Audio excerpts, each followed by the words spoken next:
Welcome back. This is Empower. We focus on people and workplace. And today we are discussing about toxicity in an organization.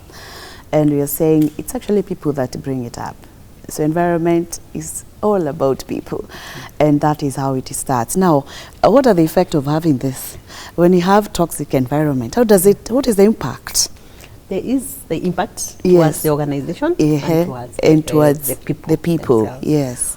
As we said, toxicity starts from an individual, then goes to an environment, and then that's when we talk about toxic culture. Toxic cultures, yes. Yeah.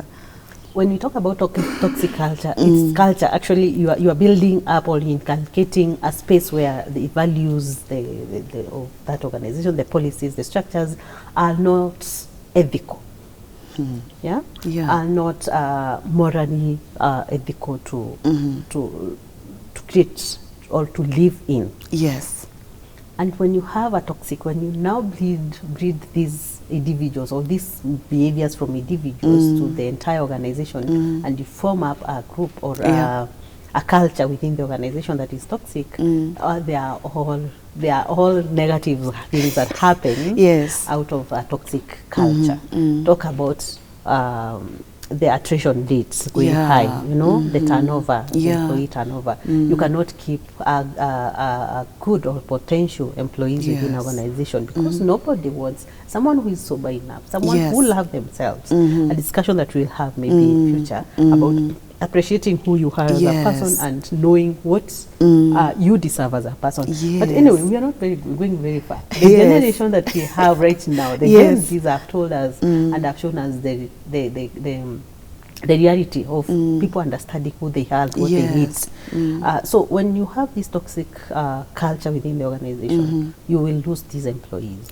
Productivity levels go down. Remember we said it's something, the toxic environment or culture brings some emotional torture, psychological uneasiness. So someone who is mentally unhealthy or mentally ill, because clearly it is mental illness. It's mental. Will not be able to produce, is not as productive as someone who is more engaged. The productivity goes down. So what that means, the returns to the organization. You know, the performance will go down. The reputation of that organization go down. So eventually you'll not even be able to attract good talent. By good luck, you attract one, but they will leave the next day or within a short time.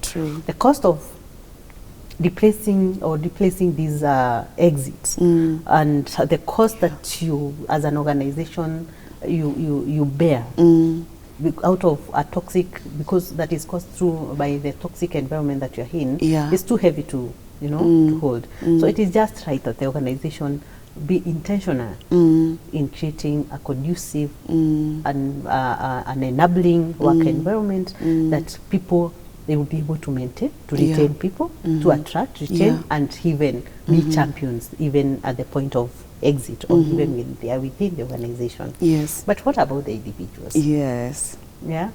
As we have this discussion, we talked about the culture. We have talked about, the culture has the branches of the leadership, poor leadership, poor policies or misaligned policies and structures. And we have this branch of culture where you have disengaged employees. Most of the time when disengaged employees will be toxic.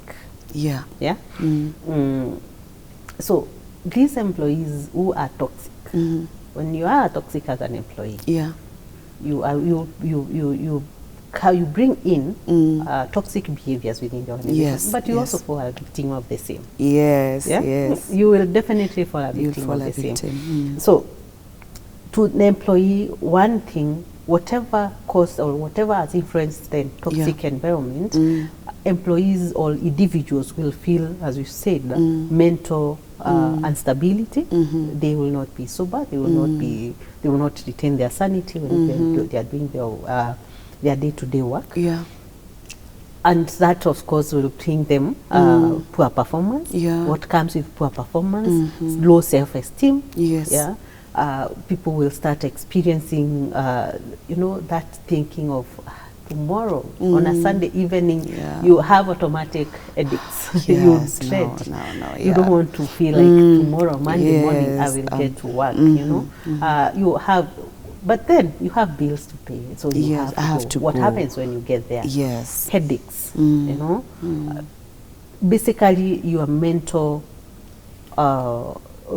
space is already damaged, or it's already ill. Yes. You start seeing people coming to work late, intoxicated, and you know, sometimes, as you said, you asked about HR. Yes. Some of us were very fast in concluding on the action. Yes. You know, without understanding what caused the root cause of whatever behavior that you are seeing in the organization. I actually always advise people, before even you action, even on disciplinary of the employees, start asking the 5 whys. You know, the Kaizen way, ask the 5 whys for you to get to the root cause. You might realize that it is your environment that is causing the behaviors that is happening. So these employees who are exposed in this toxic environment, productivity will go down, their self-esteem will go down, they will start having sicknesses, you know, the mental illness symptoms that you see in a normal, not only, and actually toxicity is not just in the workplaces, any relationship. You remember, workplace is a relationship between the employer and the employee. So if you're in any toxic relationship and you end up having mental illness, it doesn't you lose yourself. You lose yourself in the process. And when you lose yourself, you even lose any other relationship, potential relationship, including getting a job to another organization. You do not feel confident because it has drained your psychological self.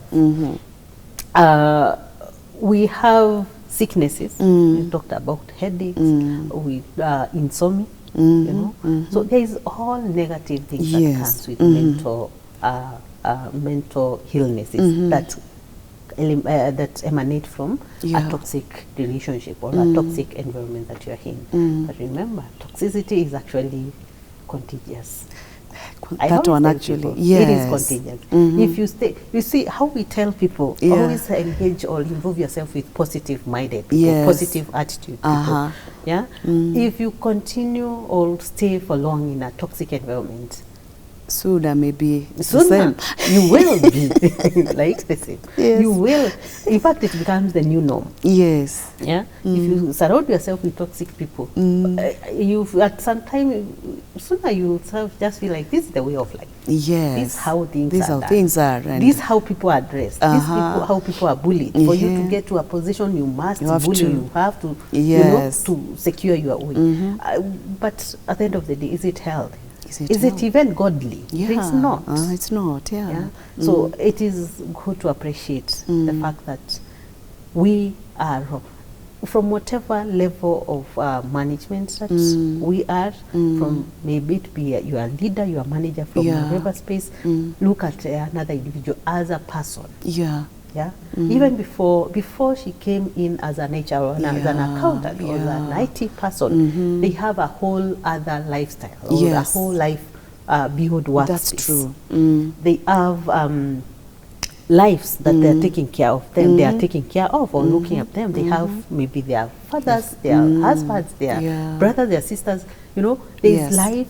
And these are people beyond. Before I became an HR, I was a mother, I was a sister, I was a daughter to someone. So that lack of understanding and taking human being as human, not just resources. That's why you see this evolvement of HR. Resource is becoming more of, you know, money is resource. You know, the capital that people inject into the organization. So if you put human as also like the same as those, human are people with feelings, with emotions, like yourself as a leader. So in every setup, in every relationship, it is just twice that people look at other individuals as people like them. Who needs care, who needs, you know, that care from another person, and putting humanity. We are saying right nowadays we are putting H in the human capital, in the human resource. H in the name of humanity. And when we all do that and realize that it is individuals who have feelings, who are families. Yes. Actually, I was telling someone the other day, when you approach a man, I'm a millennial myself. Yes. I've worked with the boomers.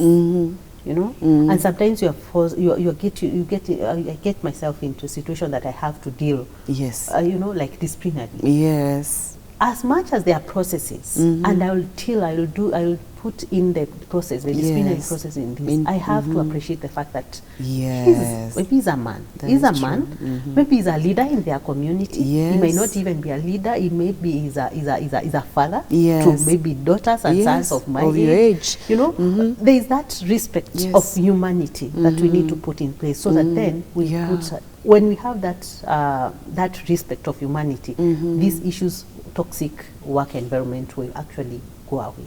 Wow. Because it is just that lack of appreciating who human being is in an environment that brings in that, you know, that those kind of behaviors like bullying, gossip, you know, suppressing others, fault finding. You know, there are people who are always looking at the fault. Yes, why all are the you time. Looking at the fault? I tell people, just try to look something positive, even where, even in death, beaches, even in death, you can look, you can pick what's more positive. What is positive in that? Yeah. And you know, build that one so that then you cannot always be someone looking at the negative things only, because when you're negative minded, you'll definitely spread that negativity to everybody else who's surrounding you. Wow, amazing. I know we should be finishing this program. It's quite interesting to hear and even to appreciate that aspect of humanity is very key and very strong, and appreciating each other person as a human being, and they have their respect. It doesn't matter the age. And appreciating that and deal with them with that understanding. I know we'll continue with the self-reflection next program, but maybe what you're parting short to our viewers. Work environment is a space that we spend most of our times, of our week time. Yeah. This space that we spend most of our time, we have to make it conducive. Yeah. And it has to start with me. It has to start with you as a person. Understanding of what you want and what you deserve as a person is key. So that then we say what you're not changing, you're choosing. Yes. Yeah? Yes. So if you see you're in an environment that is not very well accommodating, you can either decide to to change that environment. If you're in a position to change, try to change that environment, or look for ways to navigate in that environment. True. And trying to navigate does not mean you lose yourself into it. Just look for means of navigating in that environment, so that then you can still maintain your soberness, your sanity while at it. But if things do not work, you cannot change that, you are not able to manage the situation or manage the environment, then it is just wise that you look for an exit plan. Thank you, Terry. That was quite interesting. And next week we are going to look at self-reflection and see, am I the person who is toxic? Exactly. I believe that you've learned today, and we look forward to have very great work environments, and we're going to make that work for us. My name is Beatrice Chuchu. This has been Empower. God bless you. See you next week.